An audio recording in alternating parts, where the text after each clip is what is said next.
Hello students, welcome to your class of pharmacology and toxicology, second year D pharmacy. Today we start our chapter that is autonomic nervous system, and today we deal with what is the definition of autonomic nervous system and इसकी classification क्या है, what is the classification of the autonomic nervous system. आगे इसकी सब types हैं वो देखेंगे. तो स्टार्ट करते हैं. सबसे पहले nervous system. Actually autonomic nervous system का काम क्या है? ऑटोनॉमिक नर्वस सिस्टम जो है हमारी बॉडी का जो फंक्शंस है उसको कंट्रोल करता है, रेगुलेट करता है और उसको बाइंड करता है, फिर उसको अलग अलग बॉडी पार्ट्स तक लेके जाता है. इसका फंक्शन है ये ऑटोनॉमिक नर्वस सिस्टम्स का. इसका काम होता है कि ये सिग्नल्स को या कुछ भी इंफॉर्मेशन को रिसीव करता है, देन उसको आगे दूसरे सेंटर्स में ट्रांसफॉर्म करता है. ठीक है. फिर आगे ऑर्गेनिजम्स को या हमारे ऑर्गन्स हैं उनको अच्छी तरह से फंक्शन करने में हेल्प करता है. ठीक है. For this purpose there are two types of divisions. First आ जाता है central nervous system and that are next है peripheral nervous systems comes under autonomic nervous system. तो आगे इसकी फ्लो चार्ट बना हुआ है, इसमें इसकी क्लासिफिकेशन बहुत अच्छे से समझा दी गई है. नर्वस सिस्टम में आ गया जाता है central nervous system and peripheral nervous system. Peripheral nervous system में आ गया autonomic nervous system and somatic neurons nervous system. Autonomic nervous system आगे आ जाता है पैरासिम्पैथेटिक और सिम्पैथेटिक. सबसे पहले यहाँ पे हम ऑटोनॉमिक सिस्टम और सोमैटिक सिस्टम में डिफरेंस देख लेते हैं क्या है, फिर आगे हम उसकी पैरासिम्पैथेटिक और सिम्पैथेटिक नर्वस सिस्टम के बारे में डिटेल में पढ़ते हैं. तो कहाँ कहाँ पे ये काम करते हैं, किस किस ऑर्गन में काम करते हैं, यहाँ पे वो डिफरेंस दिया गया है.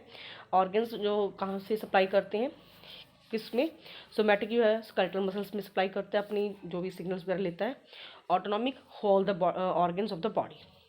डिस्टल मोस्ट स्नाइपेस कहाँ पे है, विद इन CNS है, वो आउटसाइड द CNS है. ठीक है. नर्व फाइबर्स कहाँ से इसकी माइलिनेटेड है, ये माइलिन शीट से कवर होती हैं. ऑटोनॉमिक की दोनों है, प्री गैंग्लियोनिक पे माइलिनेटेड है और पोस्ट गैंग्लियोनिक पे नॉन माइलिनेटेड है. पेरिफेरल प्लेक्सस फॉर्मेशन सोमैटिक में एब्सेंस है, ऑटोनॉमिक में प्रेजेंट है. एफ्रेंट ट्रांसमीटर सोमैटिक का एसिटाइलकोलिन है, ऑटोनॉमिक का एसिटाइलकोलिन भी है और नॉरएपिनेफ्रिन भी है.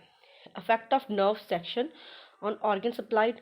पैरालिसिस हो जाता है या एट्रोफी हो जाता है. एट्रोफी हो जाता है जैसे कि वेस्ट निकलना, अगर सेल्स की डिग्रेडेशन होनी शुरू हो जाती है तो उसके बाद जो भी बचता है the left over waste product जो है away from the body. And autonomic में क्या है, एक्टिविटी मेंटेन रहती है, नो एट्रोफी. नेक्स्ट आ गया एनस के दो पार्ट्स होते हैं, consist of two parts, that is afferent centre and efferent centre. ठीक है. पढ़ते हैं इसके बारे में, लेकिन सबसे पहले उन्होंने बोला कि ऑटोनॉमिक किन दो वर्ड से मिलकर बना है. एक auto that is self and nomos that is regulation. मतलब सेल्फ रेगुलेशन. किस चीज़ की सेल्फ रेगुलेशन? हमारे बॉडी की, हमारे बॉडी के फंक्शंस की. ठीक है. तो autonomic nervous system has a property to regulate the organ. इसकी ये प्रॉपर्टी है फंक्शंस को, ऑर्गन जो है वो अपने फंक्शंस को रेगुलेट करें अपने आप automatically and maintains the homeostasis of the body. अपने बॉडी के जो होम्योस्टेसिस फंक्शन है उसको मेंटेन रखिए, जैसे कि बॉडी टेम्परेचर को कंट्रोल करना, वाटर लेवल को कंट्रोल करना, स्वेट क्लियरेंस को कंट्रोल करना. ये सारे होम्योस्टेसिस फंक्शन है जिसको जो है ऑटोमेटिकली होते हैं, comes under the autonomic nervous system. तो ऑटोनॉमिक सिस्टम क्या है, पेरिफेरल नर्वस सिस्टम का पार्ट है. ये कुछ सेंटर्स में ये अपना पुश अप का, जैसे पुश करने का काम करता है वैसे करता है, जैसे कि ब्रेन स्टेम में, हाइपोथैलेमस में, सेरेब्रल कॉर्टेक्स में, लिम्बिक सिस्टम में, स्पाइनल कॉर्ड में. ठीक है. जो CNS के अंदर आ जाते हैं. It is essentially an afferent system that conduct information from the CNS to efferent. ये इफरेंट के तौर पे काम करता है. एक होता है एफरेंट और एक होता है इफरेंट. एफरेंट का मतलब होता है जो विद इन द टिश्यूज़, मतलब इन्फॉर्मेशन लेके आता है, जैसे कि कोई इन्फॉर्मेशन सप्लाई करना है, something from the nerves centre, मतलब अंदर लेके आना है. ठीक है. इनवर्ड उसकी जो है सेंटर पे सही पॉइंट पे इंफॉर्मेशन लेके जाना. और इफरेंट का काम होता है उस चीज़ को वहाँ से इंफॉर्मेशन को बाहर लेके जाना. तो ENS जो है इफरेंट सिस्टम के अंडर काम करता है. ठीक है. From CNS to effector cells with functional activity. Autonomic nerves innervate the heart.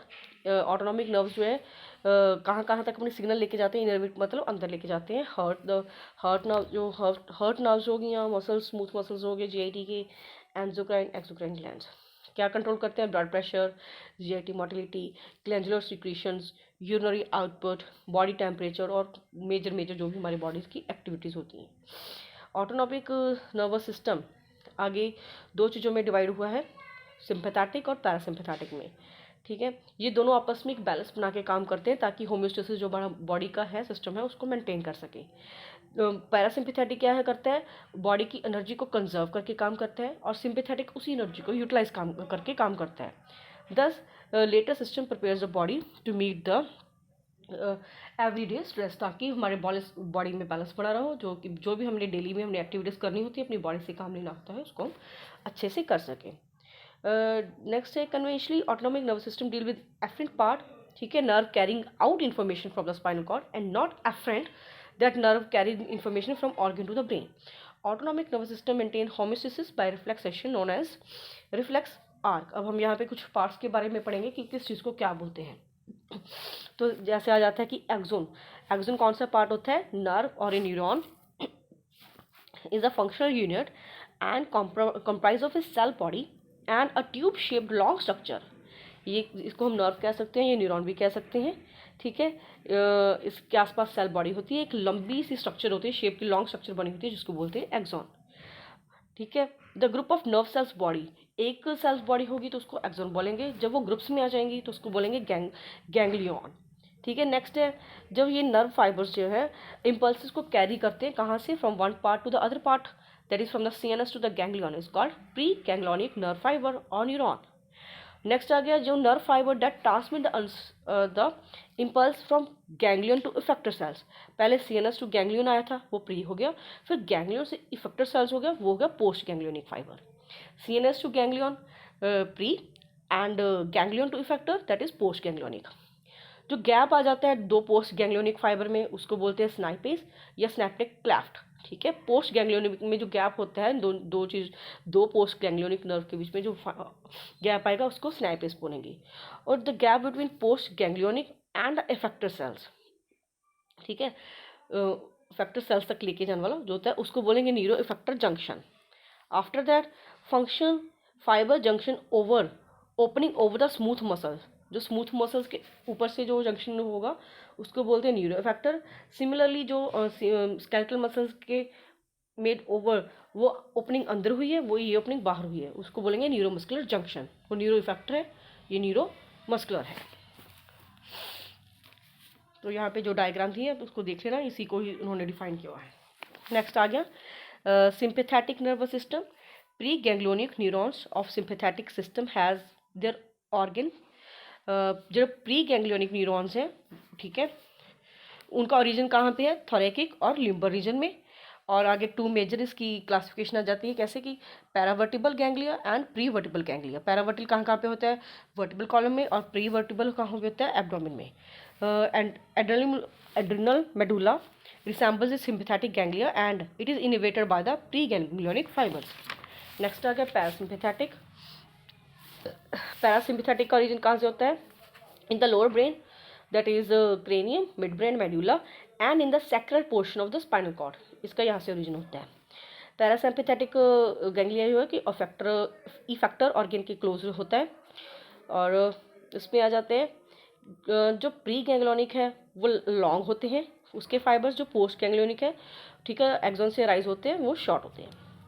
Next आ गया ट्रांसमिशन इन ANS। ट्रांसमिशन कैसे होती है, दो केमिकल्स रिलीज होते हैं, एक है एसिटाइलकोलिन और दूसरा है नॉरएपिनेफ्रिन। ये दो, हमें भी पता है ये दो केमिकल हैं जो हमारी बॉडी में से रिलीज होते हैं। तो जो नर्व टर्मिनल एक बोथ आर ट्रांसमिटेड कैसे होते हैं, through the nerve terminals and stored in synaptic and released by nerve impulse. ठीक है, neuro transmission in the PNS occur at four major sites.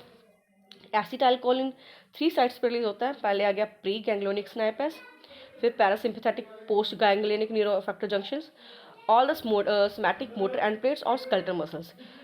जितने भी रिलीज हो रहे हैं, all neurons that release acetylcholine, जितने भी न्यूरॉन्स एसिटाइलकोलिन को रिलीज करते हैं उनको बोलते हैं कॉलिनर्जिक न्यूरॉन्स, और जो नॉरएपिनेफ्रिन रिलीज करते हैं, कहाँ पे रिलीज करते हैं, न्यूरोफेक्टर जंक्शन पे, उसको बोलते हैं adrenergic neurons. Adrenaline was thought to be the neurotransmitter in sympathetic neurons, but later it was found norepinephrine is the major neurotransmitter in the sympathetic system. Certain postganglionic neurons in the sympathetic system that innervate the sweat glands and सब-blood vessels in skeletal muscles are cholinergic in nature. यहाँ पे इन्होंने बताया कि जो sweat glands है या कुछ भी blood vessels है जहाँ से इसका रिलीज होता है वो cholinergic in nature है. Acetylcholine is released when these neurons are stimulated. Drugs that mimic the action of acetylcholine, जो ड्रग्स इसके एसिटाइलकोलिन के एक्शन को रिलीज करते हैं या एक्टिवेट करते हैं, स्टिमुलाई करते हैं, उसको कॉलिनर्जिक ड्रग्स बोलते हैं, जो ड्रग्स। एंड जो सिमिलरली जो नॉरएपिनेफ्रिन के ड्रग को ट्रांसमीटर के एक्शन को स्टिमुलेट करते हैं, उसको एड्रेनर्जिक रिसेप्टर बोलते हैं। ठीक है, तो आगे हमारे पास कॉलिनर्जिक रिसेप्टर आगे। तो कॉलिनर्जिक रिसेप्टर में क्या है, acetylcholine is the transmitter at 3 different sites, autonomic ganglia, parasympathetic ganglia और post ganglionic nerve terminals and skeletal muscles motor nerve terminals. The action of this like on smooth muscles, cardiac muscles, ठीक है, exocrine glands resemble the action with the alkaloid muscarine. किसके साथ इसका action हो रहा है, एक प्लांट है एल्कलॉइड मस्करेन, उसके साथ इसका एक्शन बिल्कुल सिमिलर है। तो इसके लिए इनके जो रिसेप्टर्स है एसिटाइलकोलिन के, तो अगर उन पे ड्रग कोई बाइंड करवाने के लिए जो भी हम इसकी एक्टिविटी को और भी इंक्रीज करने के लिए, स्टिमुलेट करने के लिए यूज़ करते हैं, तो वो ये प्लांट यूज़ किया जाता है, तो उनको बोलते हैं मस्करेनिक रिसेप्टर्स। एट्रोपाइन जो है वो इसके रिसेप्टर्स को ब्लॉक करते हैं एक्शन को। Acetylcholine large doses exhibit through the ganglion stimulant. These response resemble the effect of naturally occurring alkaloid nicotine, जो उसको ब्लॉक करता है. Thus, response of acetylcholine, this response,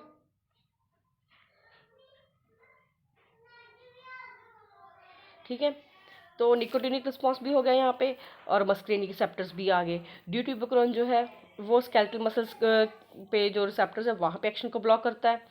recently इसकी हेल्प से 5 सब टाइप्स हमें मिली हैं, M1, M2, M3, M4 and M5, वो है मस्करेनिक रिसेप्टर्स की। और जो आगे हमें निकोटिनिक रिसेप्टर्स की 2 सब टाइप्स मिली हैं वो है NM और NN। ठीक है, तो नेक्स्ट हमारे पास आ जाता है एड्रेनर्जिक रिसेप्टर। एड्रेनर्जिक रिसेप्टर में क्या होता है कि 2 तरह के रिसेप्टर्स पाए जाते हैं, alpha receptors and beta receptors. इनका जो एक्शन है वो खास किसी से मिलता नहीं है, तो लेकिन इसके अपने जो रिसेप्टर्स हैं वो alpha receptors and beta receptors हैं। आगे अल्फा रिसेप्टर्स में अल्फा 1 बीटा 1 आ जाता है, बीटा 1 बीटा 2 बीटा 3 सब टाइप्स ये आ गया। इनका जो काम है वो जी प्रोटीन कैपल रिसेप्टर्स के थ्रू होता है।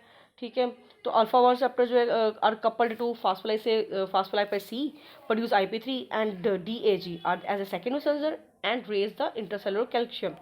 Then alpha 2 receptor are negatively coupled to adenylate cyclase and reduce CMP formation. All 3 types of beta receptor however stimulate the adenylate cyclase. तो यहाँ पे हमारा जो अल्फा रिसेप्टर भी खत्म हो गया, एड्रेनर्जिक रिसेप्टर्स के बारे में पता लग गया और कॉलिनर्जिक के बारे में पता लग गया। ANS के अंदर क्लासिफिकेशन देख ली, उसकी सब क्लासिफिकेशन भी देख ली। तो अब आगे आ जाएगी फिजियोलॉजी जो रहेगी इसकी ANS की, वो हम नेक्स्ट चैप्टर में उसके बारे में डील करेंगे। तो आज का यहीं पे ख़त्म होता है चैप्टर।